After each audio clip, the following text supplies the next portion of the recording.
Important concept है, ध्यान से देखेंगे। जितनी बातें सुन ली हैं उनसे रिलेटेड ही है। Short run fix price analysis of the product market. Short run analysis जो हम इक्विलिब्रियम स्टडी कर रहे हैं शॉर्ट रन में ही है। In the short run prices take some time to respond to the forces of excess supply or demand as producers try to update their production plans in the meantime. In the short run, prices take some time to respond. तो इसीलिए हमने assumption दी कि short run में prices remain constant, कि अगर excess supply हो गई, supply बढ़ गई तो एकदम से prices change नहीं किए जा सकते। कह रहे prices already printed है भाई, कैसे चेंज कर दें शॉर्ट रन में। डिमांड अगर एकदम से एक्सेस डिमांड हो गई तो एकदम से शॉर्ट रन में प्राइसेस चेंज करना पॉसिबल नहीं होता। बट इमीडिएट रिएक्शन क्या होगा, इन्वेंट्री या तो बढ़ेगी या कम होगी। इन्वेंट्री तो ऑटोमेटिक होगा ना कि भाई सामान बिके जा रहा है, इन्वेंट्री जो डिजायर्ड लेवल था उससे नीचे जा चुकी है, इन्वेंट्री बढ़ती जा रही है। For instance in case of excess supply, firms excess supply, production ज्यादा हुई है, डिमांड कम है, firms plan to produce less in the next cycle. तो अब क्या करेंगे, ज्यादा बन गया आगे से ध्यान रखेंगे, अब तो बन गया तो नेक्स्ट साइकिल में कम बनाएंगे, इमीडिएटली प्राइसेस चेंज नहीं हो सकते, ठीक है ना। In order to avoid accumulation of inventory, तो हमने सीखा था कि अगर aggregate supply is more than aggregate demand, it leads to unsold inventory, it increases the level of inventory beyond the desired level. Also, an individual firm is very small in relation to entire market and is not in a position to influence the market price. As a result, an individual firm has to accept the price that prevails in the market. Price level remains constant and it changes only when economy is unable to eliminate the effect of excess demand or supply. So it is assumed that prices remain constant in short run. It is assumed in the short run prices remain constant and only in the long run the prices will vary. तो logic समझ आ गया assumption का। In order to derive aggregate demand under fixed price of final goods, तो हम fixed price model में ही पढ़ रहे थे, इक्विलिब्रियम जितना भी पढ़ा था। It has to be assumed that elasticity of supply is infinite. मतलब सप्लाई ही है आपके हाथ में कि डिमांड ज्यादा बढ़ गई सप्लाई बढ़ा देंगे, डिमांड गिर गई सप्लाई कम कर देंगे, मतलब सप्लाई पे आपका पूरा कंट्रोल है, तभी तो आप सप्लाई को चेंज कर सकते हो। Suppliers are willing to supply whatever amount consumers will demand, तो मतलब डिमांड पे पता चलेगा, मतलब demand will determine the level of output. Demand बढ़ेगी लेवल ऑफ आउटपुट बढ़ा देंगे, डिमांड गिरेगी लेवल ऑफ आउटपुट कम कर देंगे। It is a necessary assumption because if quantity supplied exceeds or falls short of quantity demanded at this price, then price will change because of excess supply or demand.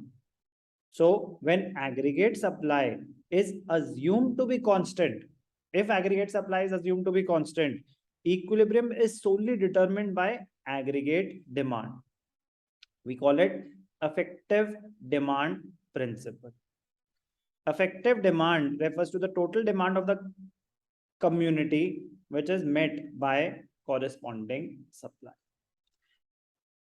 Point कि आपने aggregate supply, आप सोचो कि आप एक producer हो, आपने 10,000 units बनाई, तो क्या जरूरी है 10,000 की 10,000 बिकेंगी?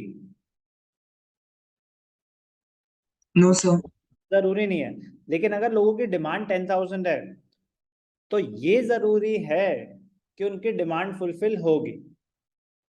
अगर अभी शॉर्टेज है तो प्रोड्यूसर्स और बनाएंगे और बाद में होगी, ठीक है ना। But demand will determine the level of employment, level of output. Determination of equilibrium under fixed price model. AD is equal to AS, सारी बातें ठीक है। एट इक्विलिब्रियम ध्यान से देखना, बड़ा इंटरेस्टिंग है, nothing new but very very important. At equilibrium AD is equal to AS, AD is equal to C plus I, C plus S. तो AS is Y, ठीक है ना, AS is income. तो at equilibrium income is equal to C plus I. Yes or no? अभी तक कोई doubt?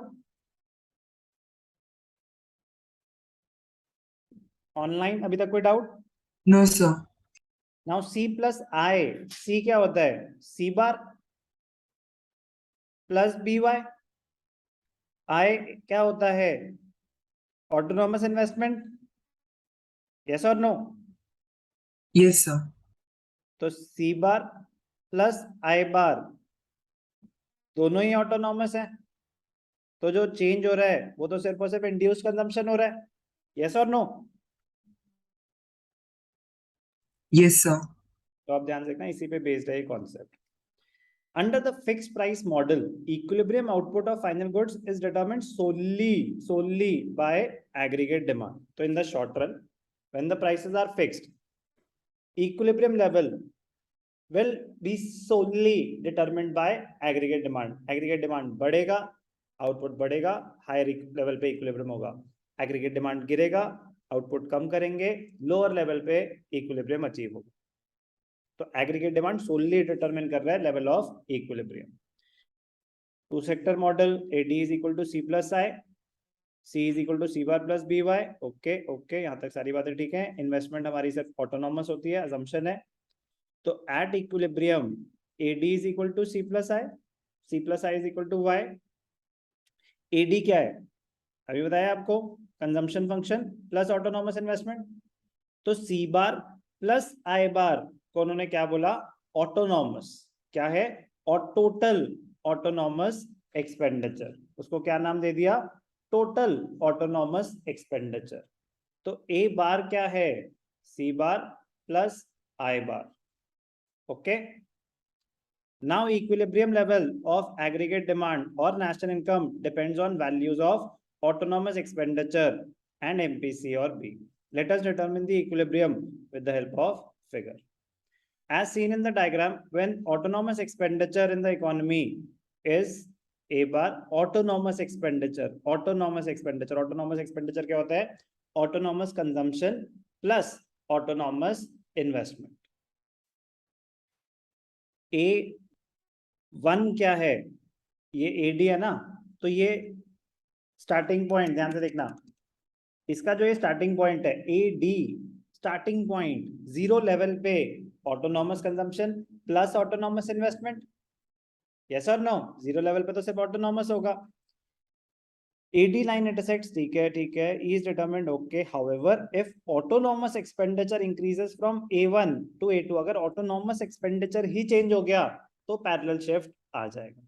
तो parallel shift आ जाएगा कि आपकी ऑटोनॉमस इन्वेस्टमेंट चेंज हो गई नेक्स्ट ईयर. तो शिफ्ट होगा जब ऑटोनॉमस में चेंज आ रहा है. पॉइंट बड़ा सिंपल सा बताना चाहता था कि ये भी कुछ कॉन्सेप्ट होता है. क्या? इसको बोलते हैं total autonomous expenditure. Total autonomous expenditure. कोई भी डाउट? क्लियर? कोई डाउट अभी तक? No, sir. चलो ध्यान से देखना इस पे न्यूमेरिकल्स कैसे आते हैं. Very very important.